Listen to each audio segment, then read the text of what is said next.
आमचा उमेदवार आहे राजेश पाटील, जो बोईसर मधला आमदार आहे आणि तुम्ही मॅक्झिमम पत्रकार हे पालघर मधले आहेत, त्यामुळे बोईसर मध्ये निवडून आल्यावर बोईसर मतदारसंघात राजेश पाटीलनी ज्या हिशोबाने सर्वच ठिकाणी काम केलं किंवा काम करण्याचा ज्या पद्धतीने तो ऍक्टिव्ह आहे हे आपण सगळ्यांनी बघितलंय। आमच्या समोर आमचे पहिले खासदार, आपल्या जिल्ह्याचे पहिले खासदार होण्याचा मान ज्या बळीराम जाधवांना मिळाला, त्यांच्या कारकिर्दीमध्ये त्याच्या अगोदर उपनगरीय रेल्वेचा दर्जा सुरेश कलमाडी त्यावेळी राज्यमंत्री होते, त्यांना कधीतरी मी मत दिलेलं आणि त्यावेळी त्यांच्याकडे मागणी केलेली। त्यानंतर आपल्या खासदार बळीराम जाधव त्यावेळेचे यांनी उपनगरी रेल्वेत डहाणूपर्यंत लोकल सुरू केली, झेंडा दाखवणारे ते। त्यानंतर आपल्या जिल्ह्यामध्ये जो आपल्या समोरच बॉम्बे आहे नावाचं तरी पालघर जिल्ह्याच्या समोर असलेल्या फील्डमधून आपल्याला गॅस मिळावा हा आग्रह धरला। अर्ध्या जिल्ह्यामध्ये पाईपद्वारे गॅस पोचलाय, उर्वरित जिल्ह्यामध्ये पोचवणं आणि त्याचबरोबर इंडस्ट्रीला गॅस कसा मिळेल का, जेणेकरून काही इंडस्ट्री आपल्या इकडे वाढतील, इकडे रोजगार निर्माण होईल। आणि बळीराम जाधवांच्या कार्यकाळात डहाणू नाशिक रेल्वेचा सर्वे झालेला 58 कोटी रुपये खर्च करून, त्याला नंतर दुर्दैवाने काही गती मिळाली नाही, त्याला गती देणं। त्याचबरोबर वाढवण जो आपल्या इकडूनच्या मच्छीमारांच्या पोटावर पाडणारा प्रकल्प आहे, म्हणजे संपूर्ण झाईपासून उत्तनपर्यंतचा संपूर्ण मच्छीमारांचा, म्हणजे फक्त काहीतरी पालघरमध्ये प्रॉब्लेम होणार आहे असं नाही, तर संपूर्ण आपल्या किनारपट्टीला अगदी उत्तनपर्यंत झाईपासून हा प्रॉब्लेम होणार आहे। त्याच्या विरोधात आम्ही सुरुवातीपासून भूमिका घेतलेली। मागे JNPT बरोबर ज्यावेळी पालकमंत्र्यांनी मिटिंग लावलेली त्यावेळी आपलाच पक्ष असा होता तर ज्यांनी या प्रकल्पाला विरोध केलेला आणि विरोध आहे।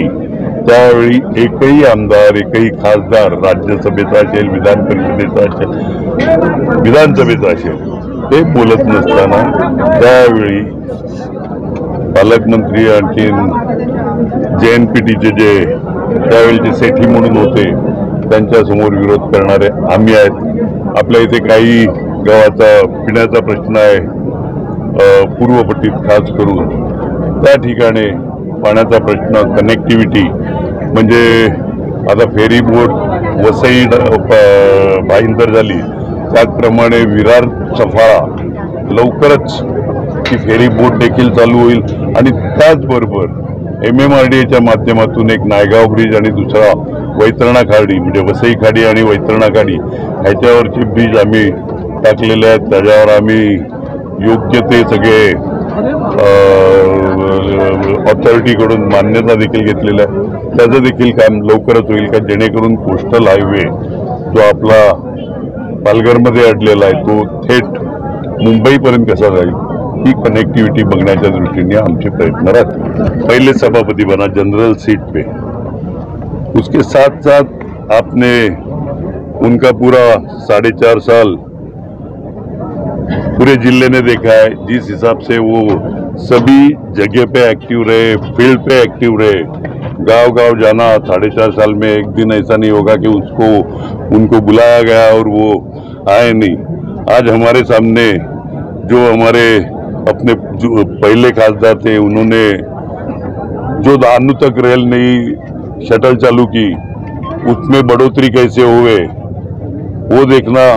उसके साथ साथ बळीराम जी जाधव इनके कार्यकाल में जो अपने सामने, अपने डिस्ट्रिक्ट के सामने बॉम्बे आए नाम से एक्चुअल क्षेत्र अपने वो पालघर डिस्ट्रिक्ट के सामने है, उस क्षेत्र से गैस पाइप द्वारा घर घर में मिले और इंडस्ट्री को मिले कि इंडस्ट्री आधे जगह पहुंच गया है, आधे जगह पहुंचाने का जोर हम लगाएंगे। और उसके साथ साथ इंडस्ट्री को गैस कैसे दिए कि जिससे इंडस्ट्री बढ़े और उसके माध्यम से यहाँ पे रोजगार निर्मित हो सके।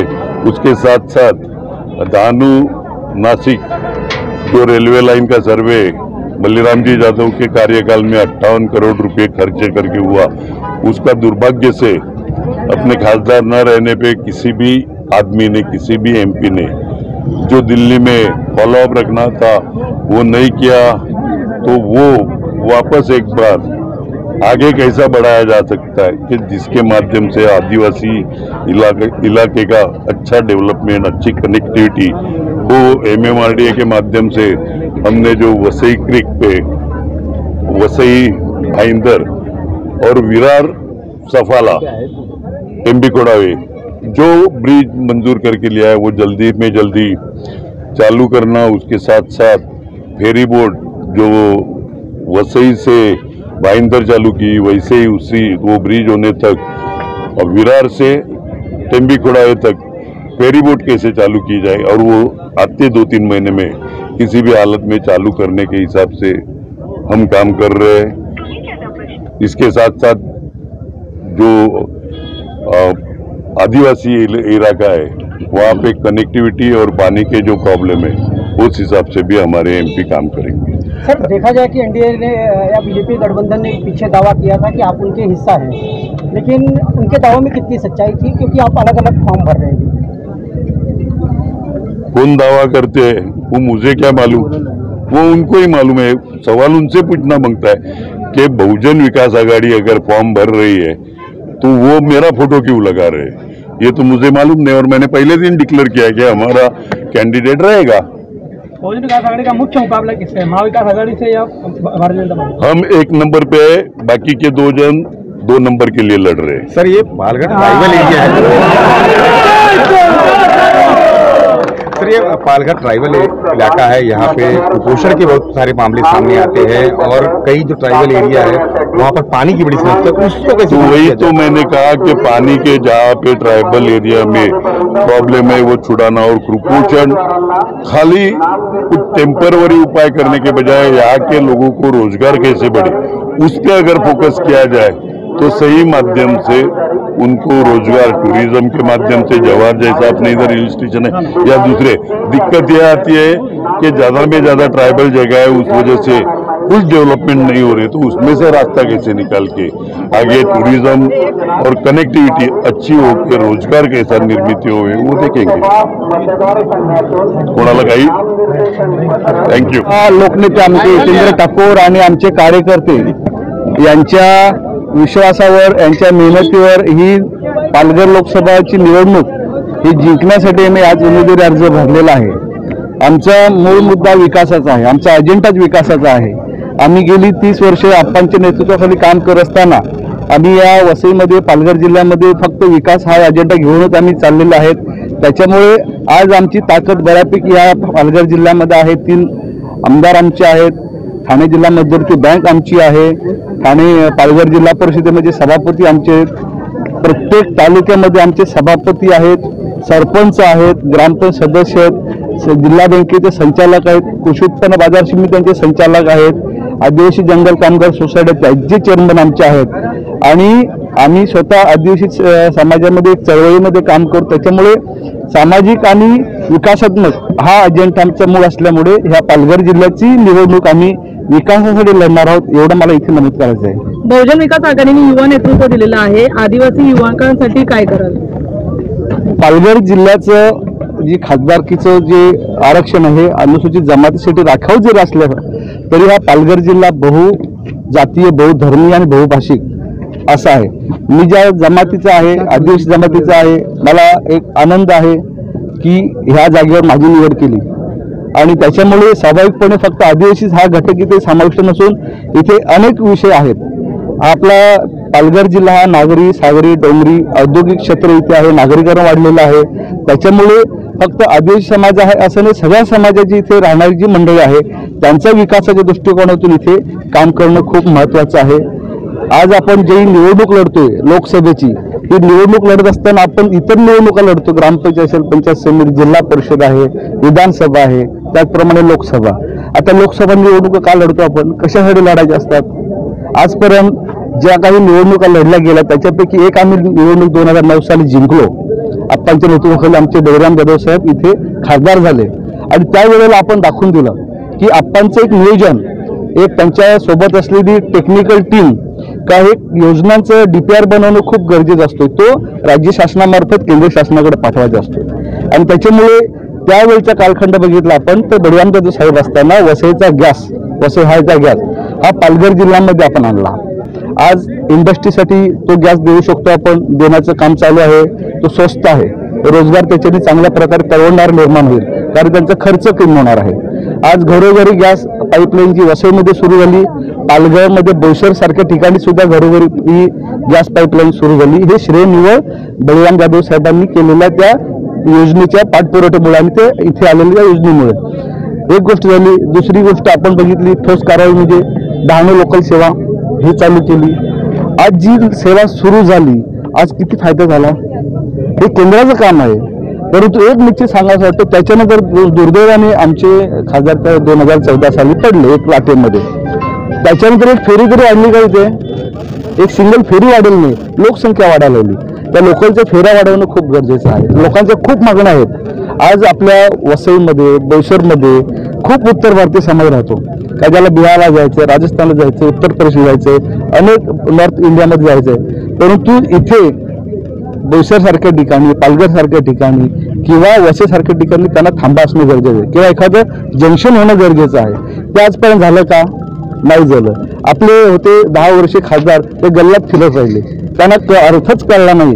ते लोकसभेची निवडणूक का लढायची असते आणि त्याच्यामुळे आम्ही जी निवडणूक लढणार आहे ते विकासाच्या मुद्द्यावर. तिसरी गोष्ट तुम्हाला सांगतो की ज्या खासदार आमचे पडले त्याच्या अगोदर 58 कोटी रुपये डहाणू ते नाशिक ह्या गोष्टीसाठी सर्वेसाठी आणले, रेल्वे सर्वेक्षणासाठी आणले होते. परंतु आमचे खासदार साहेब पडल्यानंतर पुन्हा त्या गोष्टीकडून लक्ष दिलं नाही कारण ते वेळच मिळाला नाही. तत्कालीन खासदार त्यांनी ह्या गोष्टीकडे लक्ष द्यायला पाहिजे, ते दिलं गेलं नाही. अजून एक गोष्ट मला नमूद करायची वाटते की वसई विरार शहरासाठी केंद्राकडनं 3000 कोटी रुपये आणले होते सॅटेलाइट सिटीसाठी आणि त्याच्यामुळे ही लोकसभेची निवडणूक लढताना आम्ही विकासाचे मुद्द्यावर लढणार आहोत आणि निश्चितच तुम्ही मगाशी प्रश्न विचारला आदिवासीसाठी काय करणार? भरपूर करणार. आज आदिवासीमध्ये शिक्षणाचा प्रभाव कमी आहे, आरोग्याच्या बाबतीमध्ये समस्या आहेत, इतर समाजामध्ये पण आहेत. आज ग्रामीण भागामध्ये रोजगार निर्मिती करायची म्हटली तर त्यांना तिथे स्मॉल स्केल इंडस्ट्री आली पाहिजे, घरगुती उद्योग आले पाहिजेत. केंद्राकडून आम्ही निश्चितपणे त्यांना असे रोजगार आम्ही देणार तर त्याच्यातून त्यांना ट्रेनिंग देणार. त्यांचं जे स्किल आहे, स्वतः आदिवासी चांगलं बांबूपासून वस्तू बनवतात, अनेक गोष्टीपासून त्यांच्याकडे जी कला आहे, पारंपरिक चित्रकला आहेत, तर त्याच्यापासून आम्ही वस्तू बनवून त्यात बायबॅक करायचं अशा पद्धतीचे एक धोरण आम्ही राबवणार आहे जेणेकरून ग्रामीण भागातल्या महिलांना बाहेर कुठे जायचं काम गरज लागणार नाही. आणि सगळ्यात महत्त्वाचं म्हणजे शिक्षण. आज आपण बघितलं शिक्षणाचं बाजारीकरण झालेलं आहे. या पालघर जिल्ह्याच्या आदिवासी भागामध्ये अनुदानित शाळा किती आहेत, कॉलेज किती आहेत, प्रायव्हेट आहेत इथे. म्हणून इथे एखादं कृषी महाविद्यालय जे संपूर्ण शासनाच्या खर्चात असलं पाहिजे, जे इथे आणल्यानंतर इथला जो स्थानिक भूमिकेवर आदिवासी, बिगर आदिवासी सगळ्या समाजाच्या मुलांना तिथे जर आपण प्रवेश दिला तर इथली मुलं मेरिट प्रमाणे जी जातील ती इथली मुलं जातील. ते एक आम्हाला इथे करायचं आहे. इंजिनिअरिंग कॉलेज असलं पाहिजे, लॉ कॉलेज असलं पाहिजे, मेडिकल कॉलेज असलं पाहिजे, का असू नये. एखादं स्पोर्ट्स कॉम्प्लेक्स जे आपण इथे पालघर जिल्ह्यामध्ये आहे त्याच्यासाठी केंद्राकडून एखादं अति आंतरराष्ट्रीय दर्जाचं एक स्टेडियम बनवून त्याच्यामध्ये जे इक्विपमेंट लागतील स्पोर्ट्सच्या त्या आणण्याच्या दृष्टिकोनातून माझा इथे प्रयत्न राहील. अशा खूप गोष्टी आहेत त्या आपण करू शकतो. महाराष्ट्र में सबसे बड़ा औद्योगिक क्षेत्र पालघर लोकसभा क्षेत्र आपके ही क्षेत्र के अंदर आएगा, वो बोईसर, और यहाँ कामगारों के लिए कोई हॉस्पिटल अभी तक नहीं हुई है. उसके तरफ क्या प्रयास रहेगी आपकी सांसद बनने के बाद? बिल्कुल सही बात है. पालघर क्षेत्र में बोईसर है, मनोर है, मतलब वसई भी है, यहाँ स्मॉल स्केल इंडस्ट्री भी है. ज़्यादा करके बोईसर में बड़ी इंडस्ट्री है, केमिकल इंडस्ट्री है, गारमेंट कंपनी है, स्टील कंपनी है. यहाँ बहुत से लोग रहते हैं लेकिन उनके लिए हॉस्पिटल नहीं है. पिछले 30-40 सालों से यहाँ इंडस्ट्री है लेकिन इसके ऊपर किसी का ध्यान नहीं गया. लेकिन जब भी मैं विधायक बना, अप्पा के नेतृत्व में हम लोगों ने स्टेट गवर्नमेंट को प्रपोजल भी दिया है कि कोलोडे में एक जगह है 5 एकड़, वो 5 एकड़ जगह हॉस्पिटल, कामगार हॉस्पिटल स्पेशली उनको देना चाहिए और फंड्स भी देना चाहिए, ये हमने डिमांड की है। लेकिन अभी सांसद बनेंगे तो केंद्र से भी उसके लिए और प्रेशर लगा के वो पहला प्रायोरिटी रहेगा, जो हमारे मजदूर है उनके लिए ज्यादा काम कर सकते। आदिवासी पहाड़े में दुर्गम क्षेत्रों से कनेक्टिविटी तक नहीं है, उसके लिए क्या प्रयास है? कनेक्टिविटी किस बात की नहीं है? रेलवे की हो या सड़क कनेक्टिविटी? कनेक्टिविटी बहुत चीजों की नहीं है, रास्ते की भी नहीं है, मोबाइल की भी नहीं, और आदमी की सोच की भी नहीं है। ऐसे नहीं मानता हूँ। जो प्रशासन है उनका ही सोच नहीं, उनका ही कनेक्टिविटी नहीं इधर। अगर वो गांव में जाके उनके दिमाग की कनेक्टिविटी उन लोगों से करते हैं तो उनका विकास ऑटोमेटिक बढ़ जाएगा। यहाँ कैसा हो रहा है, कोई खाली बोल के चले जाते, वो बोल के जाने वाला मैं नहीं हूँ, मुझे वैसा नहीं चाहिए। मैं प्रशासन को साथ में लेके जाके उनको कनेक्ट करूंगा। उनको क्या चाहिए, रास्ता चाहिए, पानी चाहिए, लाइट चाहिए, क्या चाहिए, शिक्षण चाहिए, वो करने के मेरा प्रयास रहेगा। खाली बोल के रोकने वाला नहीं हूँ मैं। ठीक है।